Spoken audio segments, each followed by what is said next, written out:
Kawikaan 31 verse 25 and 26. Ito po yung sabi. Marangal at kapitapitagan ang kanyang kaanyuan at wala siyang pangamba sa bukas na daratal. Ang mga salita niya ay puspos ng karunungan at ang turo niya ay pawang katapatan. Panginoon, sa umaga, sa hapong ito, ito po yung katangian ng mga nanay. Ang mga nanay po ay dapat ay meron hong matibay na pananampalataya, may matibay na pag-asa na nanggagaling sa Panginoon. Lagi ho tayong doon lang aasa at doon ho tayong magtitiwala. At sabi ho doon, ang salita niya ay puspos ng karunungan. Ibig sabihin, naunawaan po niya kung ano ang dapat gawain. Naunawaan po niya kung ano ang karapat-dapat sa isang nanay para sa kanyang anak. Ano po? At sabi ho doon, ang turo niya ay pawang katapatan. So ang mga anak po ay tinuturoan ng kabutihang asal. Tayo po ay magiging magandang halimbawa para sa ating mga anak. Yun po ang kategorya ng isang nanay. So, hindi po yun ang tema, kundi ibinahagi ko lang po sa inyo ang tungkol sa mga nanay. Ano po? So, lahat ng nanay, lahat po ng ina, sa araw na ito ay ating pong binabati ng Happy Mother's Day. Mahalagang araw para sa mga nanay. Ngayong araw na ito, ang lahat po ay para sa kanila. So, ngayong araw na ito, kayo po ay dadalhin ko sa Aklat ng Mateo 6. Aklat ng Mateo 6, versikulo 33. Hanggang sa sumusunod na kabanata.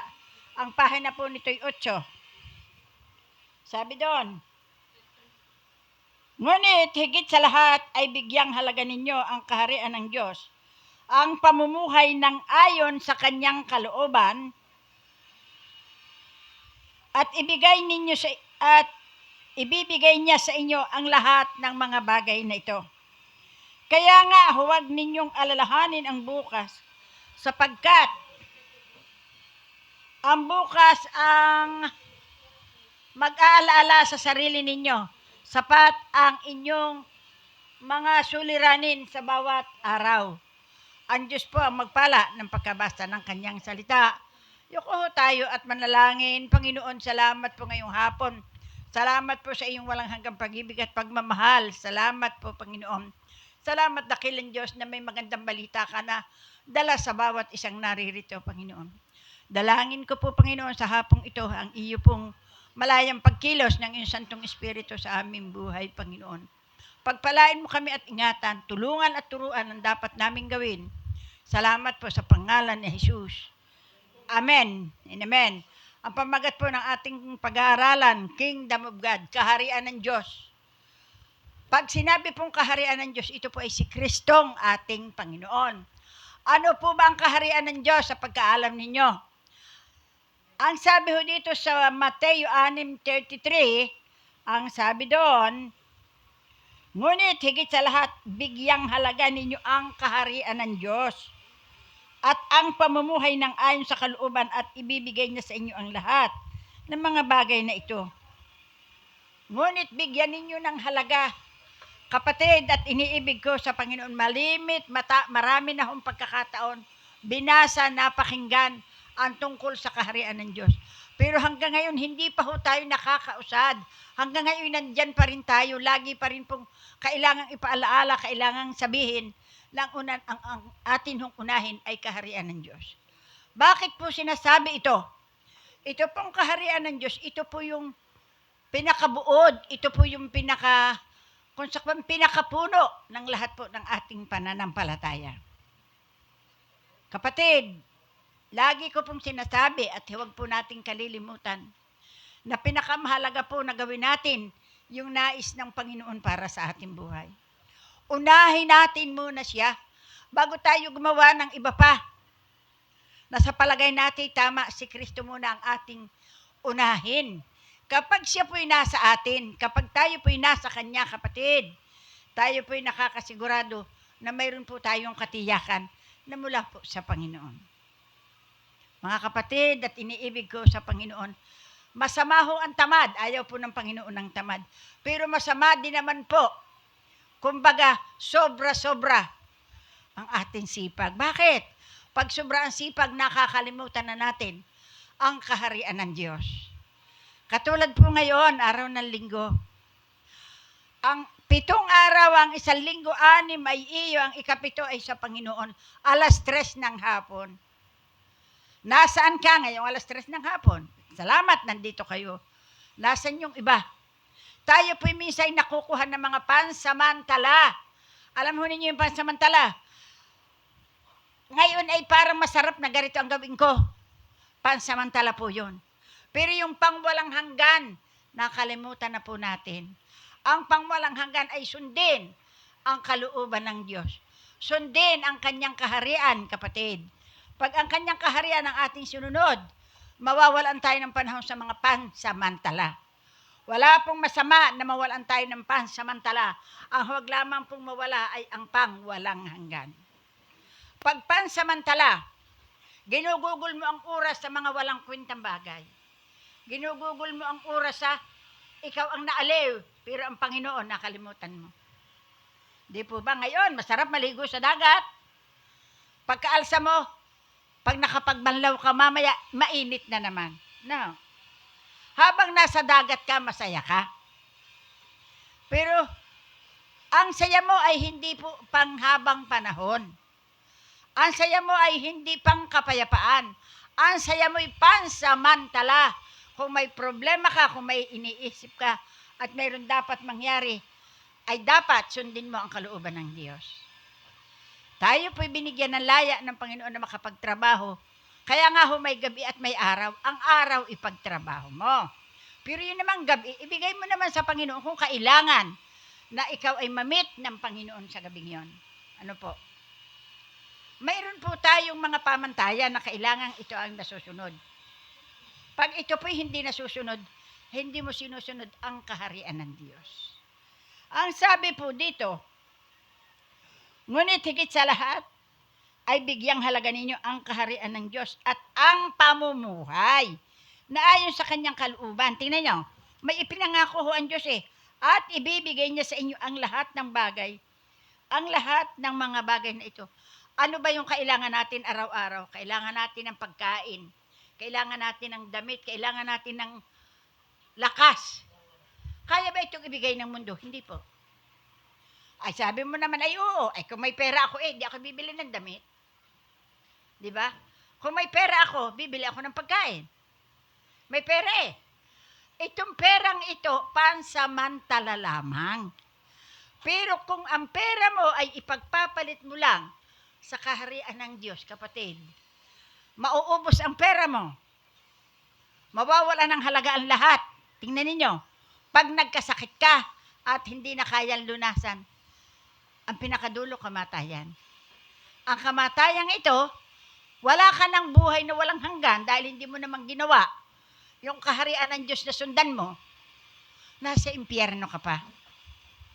Pero kung ikaw, kapatid, at iniibig ko sa Panginoon, kaya po hindi kami tumitigil ng pag-aanyaya tungkol sa salita ng Diyos.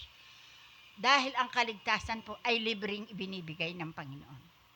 Ikaw at ako ay kinatagpo ng Panginoon upang sundin ang kalooban ng Diyos. Ano ho ba ang kalooban ng Diyos? Tayong lahat ay maligtas. Tayong lahat ay magkaroon ng buhay na walang hanggan. At tayong lahat, maipamuhay natin yung salita na mula po sa Kanya. Maliwanag po ba? Lunes, Martes, Merkulis, Huwebes, Biyernes, Sabado. Magtrabaho ka. Sige. Pero ang tanong, yung ba naman linggo, ipagmamadamot mo pa? Kung talagang hindi maiwasan, huwag kang kumuha ng kompromisong panlinggo. Pero kung ang panlinggo mo ay hanggang tanghali lamang, okay pa yun. Basta pagdating ng bago mag 3:00, nandito ka na okay pa rin. Kita ho ninyo kung gaano kaluwag ang Panginoon. Hindi ho kinuha niya yung buong maghapon. Pero alam ho ba ninyo sa iba, na kanilang pinaniniwalaan ang Sabadista po, pagdating ng Biyernes ng hapon, hindi na po sila nagtatrabaho hanggang Sabado ng hapon. Ganon po sila. mamimili na rin sila. Hindi ho sila yung mga totoo hong Sabadista. Ganon po yun. Pero ngayon, tumagal na rin, pero yung Sabado talagang ibinibigay nila sa Panginoon. Ay tayo, 2 oras pinakamatagal na hindi pa maibigay. Napakadamot mo naman. Samantalang ang Diyos, hininga mo libre. Pagkain mo, isinusupply. Lakas mo, ibinibigay. Ano pang hahanapin mo? May talento ka. Ano pang hahanapin mo? Kagahaman na po yun. Kung yung mga bagay na dapat ay ipaglingkod mo sa Panginoon, hindi mo pa rin nagagawa. Ngayon pa po, sa mensahe sasabihin ko na, huwag naman ninyong kalimutan. Ang Martes, 6:30, nandito na ho kayo. Huwebes, nandito rin kayo. Alaman ho ninyo, sabi ni Pastor, natawa nga ako Nung Huwebes, wala naman ako dito. Sabi ko, ilan lang naroon? 3 ho. Ay, siya din naman ang sumagot. Ang 3 daw, sabi daw ng Panginoon, kung saan mayroon 2 o higit na nagkatipon, siya daw ay nasa kalagitnaan. Totoo naman, sinabi naman yun ng Biblia Pero, kaya nga ho, may mga lingkod na ipinapadala para ikaw at ako, lumalim pa ang pagkaunawa mo sa salita ng Diyos. Ang atin pong pakikinig ng araw ng linggo, yan po ay may pinipili lang. Pero yung halimbawa, discipleship, yung prayer and intercession, iba po yun. Kaya sana, bigyan po natin ito ng panahon. Ano po? Tama, pagod ka, pero bigyan mo ng panahon. Maglaan ka pa rin sa Kanya. Kapag ginawa mo yun, kapatid, ang ipinangako dito sa Mateo 6, versikulo 33, magaganap sa buhay mo. Kaya ang sabi nga dito, pag binasa mo ito yung kabuuan, huwag mo daw alalahanin ang pagkain, ang inumin at damit dahil ang Panginoon ang nagpo-provide. Tandaan natin, kapatid, ang ibon, ang mga halaman, sinong nangangalaga dyan? Wala. Pero hindi sila namamatay sa gutom. Hindi rin namamatay ang halaman kung walang nagdidilig. Kapag kailangan na ito, kita ng Diyos at ito po'y dinidilig. Halaman lang, ibon lang sa himpapawid, ay ikaw pa kaya na anak niya ang kanyang pabayaan. Sana, maintindihan nun natin na kapag ang kaharian ng Diyos ay atin pong inuna, uunahin ka rin niya, kapatid. Hindi kanya pagkukulangin.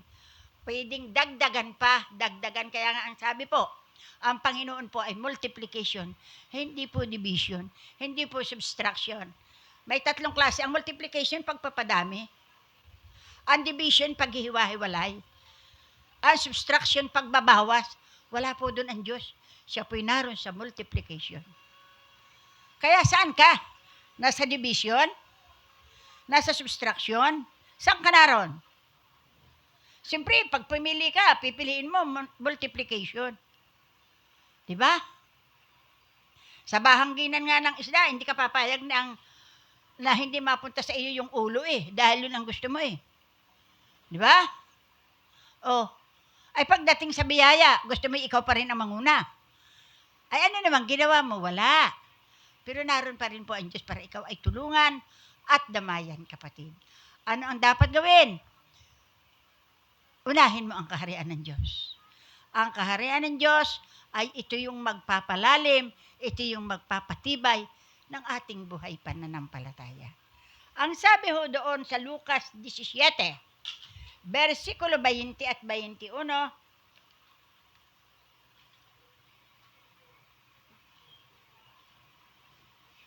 Lucas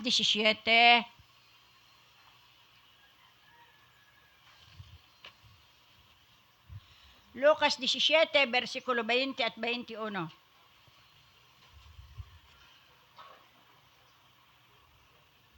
Minsan si Jesus ay tinanong ng mga Pariseo kung kailan darating ang kaharian ng Diyos. Tingnan nyo, nagtatanong. Sumagot siya, walang nakakaalam ng palatandaan ng pagdating ng kaharian ng Diyos. At wala ring nagsabing narito na o naroon, sapagkat ang kaharian ng Diyos ay nasa inyo. Totoo po, ang kaharian ng Diyos nasa atin na eh. Ito po'y atin na lamang isasagawa, atin na lamang po itong gagawin. Susunod na lang po tayo sa kalooban ng Diyos. Hindi po mahirap sundin ang kalooban ng Diyos. Madali lang po kung tayo po ay matututong sumunod at kumilala sa kalooban ng Panginoon. Pagdating po ng 21,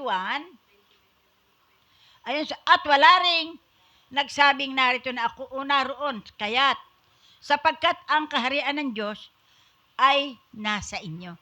Nasa atin na po yun, gagawin na lang natin. Atin na lamang pong tatanggapin. Tatanggapin na lang, hindi patanggapin.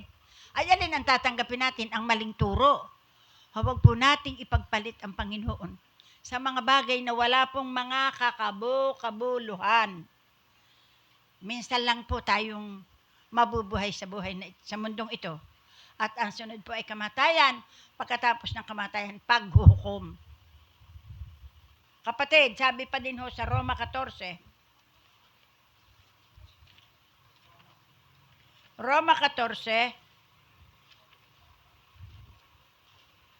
versikulo 17.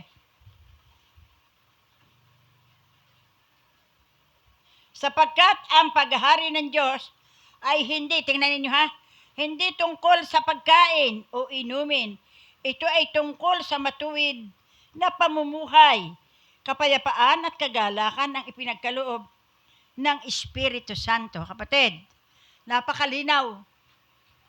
Hindi po ang ibinibigay sa atin ng Panginoon. Hindi po yung mga pansamantalang bagay. Kailangan po natin ang pagkain, kailangan po natin ang inumin at damit. Mga pansamantala, pero kaya po itong ibigay ng Panginoong Hesukristo.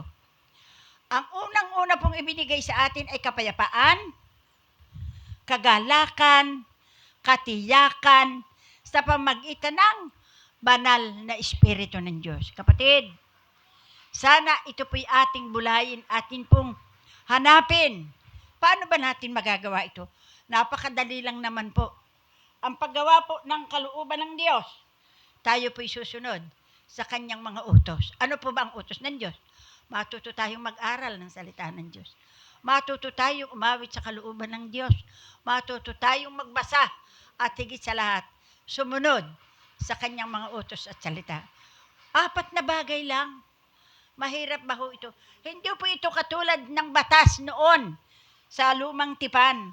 Ang batas po sa lumang tipan, kung 10, kailangang mapulpil, kailangan mapuno mo yung 10. Pag may isa kang hindi mo nagawa, hulog ka. Samantalang kay Kristo nagkukulang tayo, sapat pa rin siya sa atin. Saan pa tayo pupunta? Siyempre sa Panginoon na. Yun po ang kahariang sinasabi, kaharian ng Diyos. Ito po ang ating sundan, ito po ang ating gawain. At tayo po'y magkakaroon ng sapat-sapat at sobrang biyaya na mula po sa Panginoong Hesukristo. Sabi pa rin po sa Marcos 4, Marcos 4, versikulo 30 at 32.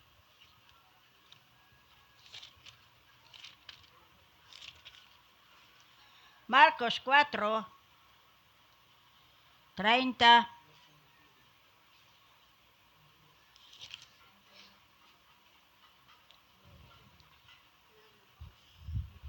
at 32. Sabi doon, saan pa natin ihahambing ang kaharian ng Diyos? Anong talinhaga ang gagamitin natin upang mailarawan ito? Tanong ni Jesus. Ang katulad nito ay butil ng mustasa, na siyang pinakamaliit sa lahat ng binhi. Ngunit kapag itaninim ito, lumalago at nagiging pinakamalaki sa lahat ng tanim. Ito'y nagkakasanga ng mayabong, kaya't ang mga ibon ay nakapagpupugad sa lilim nito. So yun pa, meron ho bang nakita ng mustasa? Yung butil, pero yung puno niya, hindi pa natin nakikita. Ang puno pala niya ay malaki. Ang puno niya ay maraming sanga at pwedeng maglagay ang ibon ng kanyang pugad. Tandaan natin na ang ibon po, kahit po yun ay walang kwenta, ang ibon po kung magawa po ng pugad doon po sa hindi mahuhulog. So, ganun po katibay ang puno ng mustasa. At yun po ang dapat na nasa atin, kapatid. Kapag ikaw ay nasa Panginoon, kapag ikaw ay nasa angkla presensya ng Diyos, magiging matibay ka at magiging matatag. Doon po tayo inihalimbawa sa puno ng mustasa na halaman. Ang puno ng mustasa, pag itinanim, siya po ay lumalago at siya po ay may mga sanga. So, ang kanyang sanga ay pwedeng pagpugada ng ibon. Matibay po siya, hindi po basta nababali. Dapat, ganon din po tayo sa ating buhay espiritual. Naintindihan nun natin ang atin pong pinag-aaralan, maging matibay, maging matatag, at magkaroon tayo ng matibay na relasyon sa Panginoon. Ano po? Sabi pa rin ho sa Mateo 13. Mateo 13.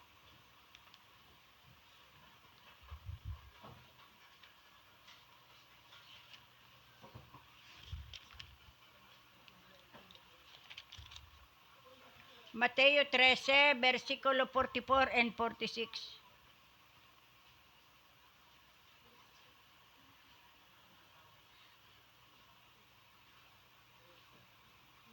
Ang kaharian ng langit ay katulad ng kayamanang nakabaon sa isang bukid.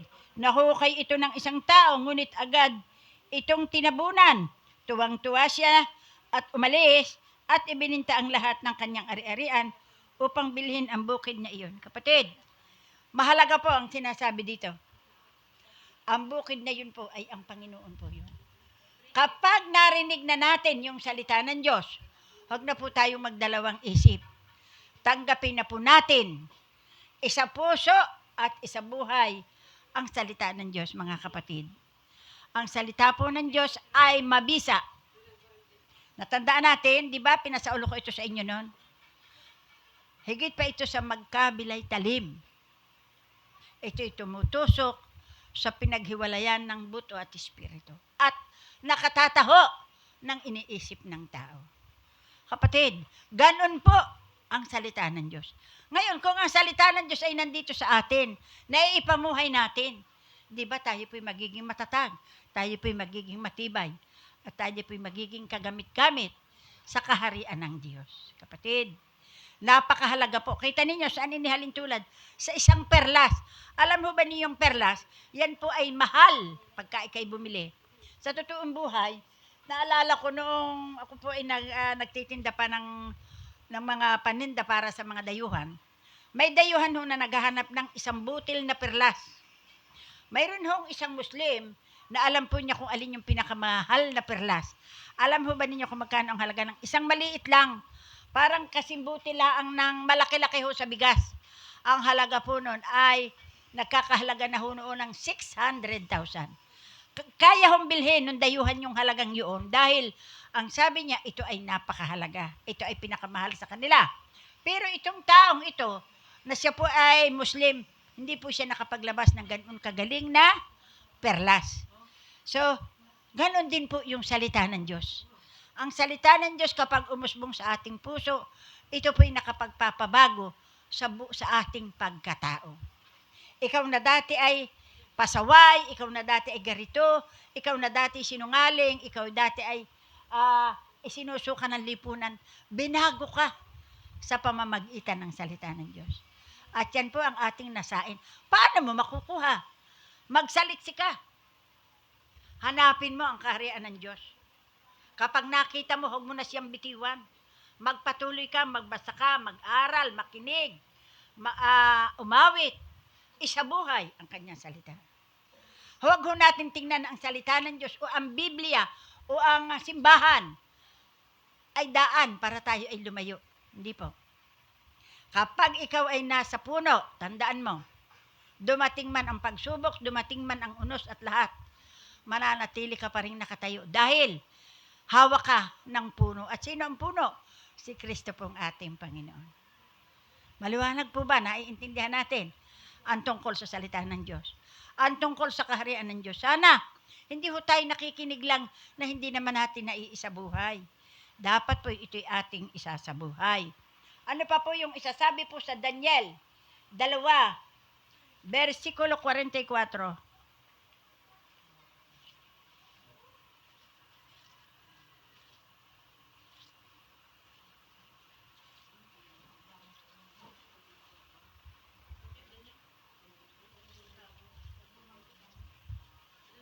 Opo, lumang tipan.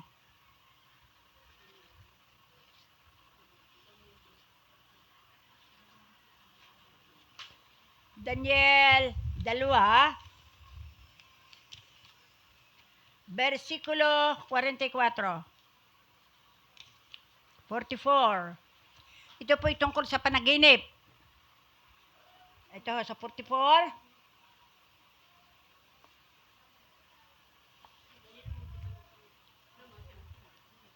Yumukod si 44. Sabi ho sa 44, Daniel 2, versikulo 44. Sa panahon ng mga haring iyon, ang Diyos sa kalangitan ay magtatatag ng isang kahariang hindi maibabagsak kailanman, ni masasakop ni numan, dudurugin ito at ganap na wawasakin ang iba pang kaharian at mananatili ito kailanman. Kaya't hindi na makakabangon ang mga iyon kahit kailan. Kapatid, sino po ba ang dudurog? Si Kristo pong ating Panginoon. Lahat po ng kasamaan, ito po'y magwawakas. Ang hindi po magwawakas, salita ng Diyos. Kaya kapatid, manatili lang po tayo. Sa mga nangyayari po ngayon, mga kaguluhan at mga iba't iba pa po na mga pangyayari, magpatuloy lang po tayo. Huwag po tayong sumuko. Mahirap talaga bago ka kumita, pero kung ikay lalaban ng patas, kapatid, huwag kang mahili kung sino yung pinayaman, sino yung maraming pera. Mauubos po yon at ang dulo po ni bilangguan. Pero ikaw, nanatiling tapat at nanatiling naglilingkod sa Panginoon, hindi ka niya pababayaan, hindi ka rin niya iiwanan. Pangako po yun ng Panginoon. Dustain ka man, ano man ang sabihin sa iyo ng tao, hayaan mo lang sila. Magdidiwang sila ngayon, pero sa kabila ng lahat, ang dulo pa rin noon ay kabiguan ng kanilang buhay. Ano po yung sabi sa Pahayag 11?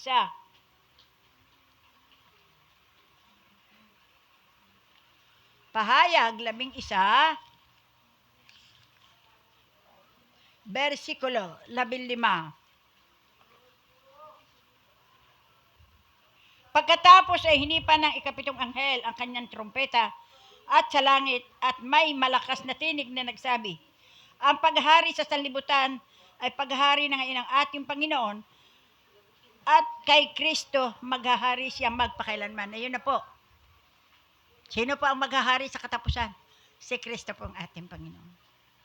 Wala pong ibang maghahari sa mundong ibabaw kundi si Kristo pong ating Panginoon. Kaya habang may buhay, habang may panahon pa, manatili lang po tayo sa presensya ng Panginoon.